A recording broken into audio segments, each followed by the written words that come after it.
PJM Incorporated.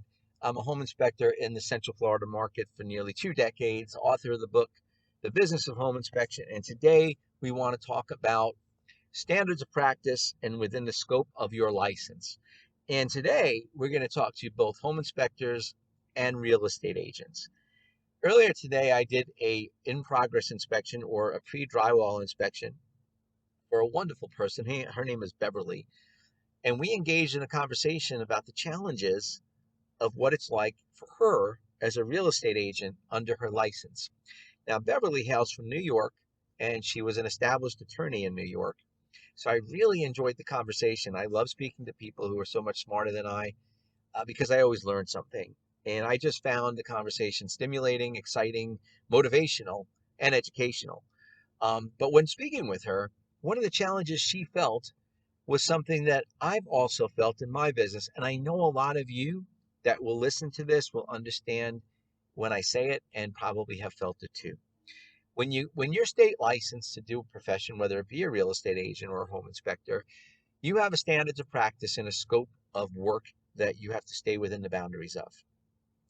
Now, on the surface, that sounds easy, but in reality, it's quite difficult because the public's expectation, the customer's expectation, doesn't mirror the limitations that are placed on licensees, both as home inspectors and real estate agents. In fact, very often, we're asked questions that are outside the boundaries of what our license says that we're able to answer. Often, we're asked to do things that are outside the boundaries of what our standards of practice say. So when she was confiding in me with this through conversation, I was really engaged in listening to what she was saying because I understood it, but at a deeper level, and a compassionate level, I understood why it frustrated her. Because imagine being an attorney like Beverly was, and now she's a real estate agent. This is in a different state. Everything that you learned as an attorney, this rigid legal uh, boundary oriented profession, you're coming down to a situation now where you're much more in a people business, and it's not so much that the boundary lines are clear. They're not. And as a home inspector, I can tell you that that is very true for our profession as well. So, how do you navigate through that? Like, what do you do?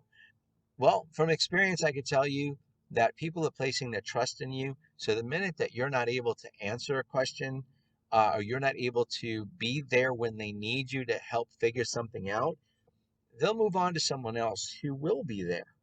So as a professional, you stand to gain a lot business wise, as well as relationship building wise, if you start to look at how to communicate with maybe not necessarily within the boundaries of what the state says is your scope of work or standards of practice, but you find a way to cross those lines, but to do it intelligently and in a way that can't hurt anyone and will help the person asking the question or asking you to do that certain thing.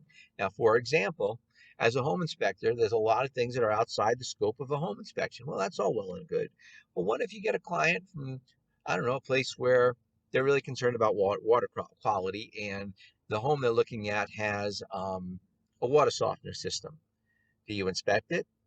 Well, I've got into the practice to at least locate it and take a look at it, see if it's in use or not, and what condition it's in, and making several recommendations as far as how to proceed moving forward. But what if that client asked me specifically about that water softener system? How would I handle that? Would I say it's outside the scope of what I'm here to inspect?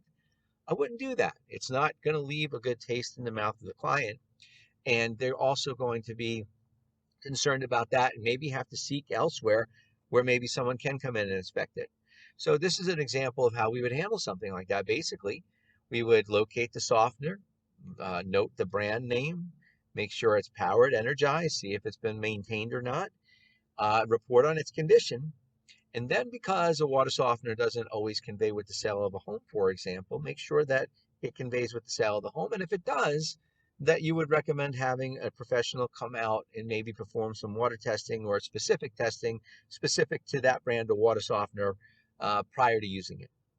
Now, when you put that in the report, you've given somebody at least direction, like a clue on what to do from here.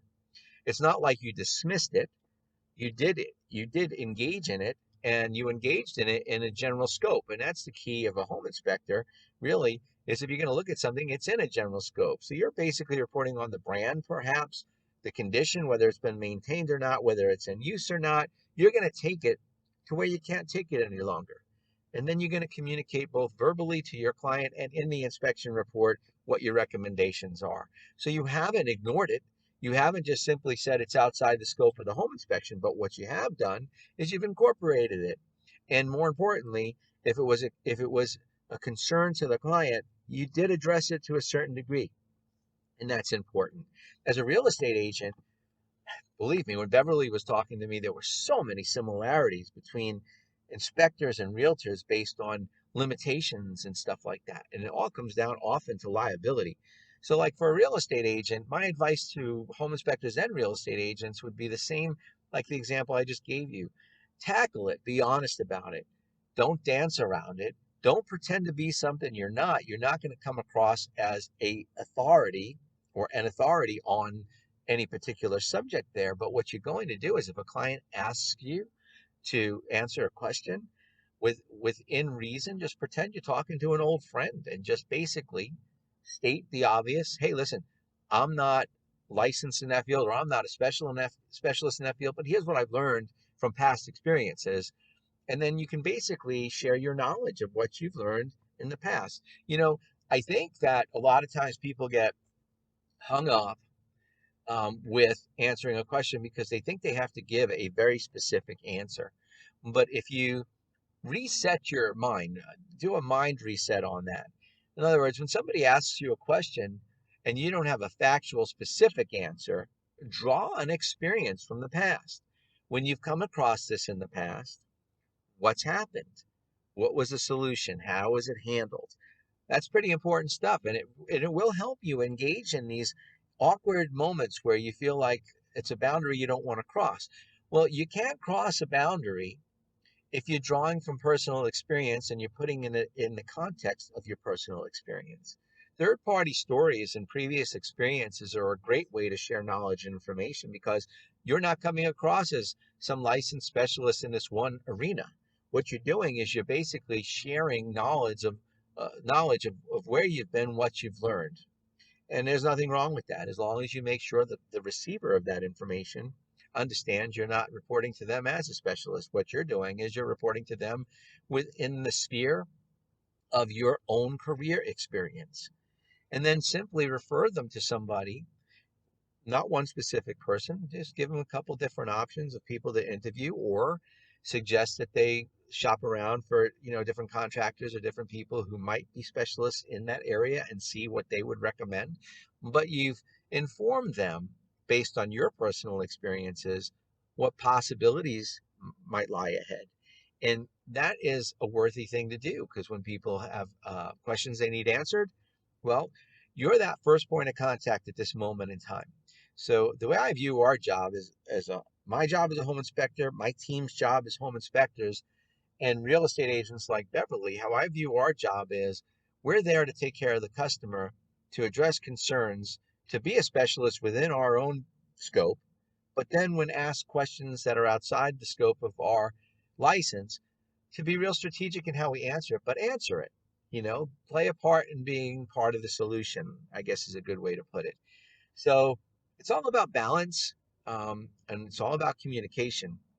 When I met Beverly today, the cool thing about this inspection was our conversation together because you know, I'm a heart on my sleeve type of guy. I've always worn my heart on my sleeve. I've never been analytical until I got into the home inspection business. And once I got into the home inspection business, I developed an entire analytical part of me that I never knew existed. Opposite was Beverly. Beverly was, you know, analytical in her field. And now she's finding herself having to find herself within a new profession and separating that analytical side. And she told me she had a great role model. That's another thing. Uh, there's so many people that are great influences in all of our lives. You got to remember these people and implement what they've taught you to the best of your ability. And that kind of keeps their legacies alive as time goes by. But Beverly met someone that helped her see the human side that can be possible within the career of an attorney. And now that she's a realtor, and having actually met her and talked with her, I was very impressed with the human side of this person. And it inspired me to do this video clip, or I'm sorry, this audio clip, because I think that a lot of us as professionals, whether you be a home inspector or a real estate agent, uh, there's a lot of professions probably we can get into, but a lot of people do struggle with those boundaries that are put forth under a license. And you should stay within certain boundaries, of course. But when you're going to cross those lines, and it's going to be often enough where you have to, you want to have a plan on how to do that. So my best advice to you is don't be afraid to do it. Draw on your own professional experience within your own profession. Bring that information to the client, share it with them to the best of your ability. Where you find weakness in this particular experience, use it as a learning step and move forward, learn a little bit more and expand your knowledge. But then at the end of the day, just make your recommendations to the client, let them know what they should be considering, what options may be out there, and that you'd always be willing to help if they should need anything as far as more counsel or more guidance. But think of yourself as a professional, and there are times where you're going to have to reach outside those boundaries, but for the right reasons. Never reach outside the boundaries for anything that's going to be trying to make yourself look better. I know some home inspectors in the business a long time ago. It's all about ego. And honestly, in my opinion, for real estate agents and inspectors alike, the best thing you can do is just put serving your customer as your number one priority. Put your ego at the curb before you walk on that property. Put others above yourself and be the best version of you can be. And I think that, you do all those things and you'll be just fine. But this audio was inspired by Beverly, and I plan on interviewing her at some time. So that should be something I look forward to hopefully later this year. Thank you for listening to this. It's about 12 and a half minutes audio. I do appreciate that. I hope you have a great rest of your evening or your day whenever you're listening to this. And please look for our book, The Business of Home Inspection. Now, that book is available on Inspector Outlet, which is the home inspector store for Internachi. The book is endorsed by Nick Gromyko. I'm very proud of that. And it's doing quite well. And we are one inspector at a time making a difference. So you guys have a great day. Thank you so much for listening.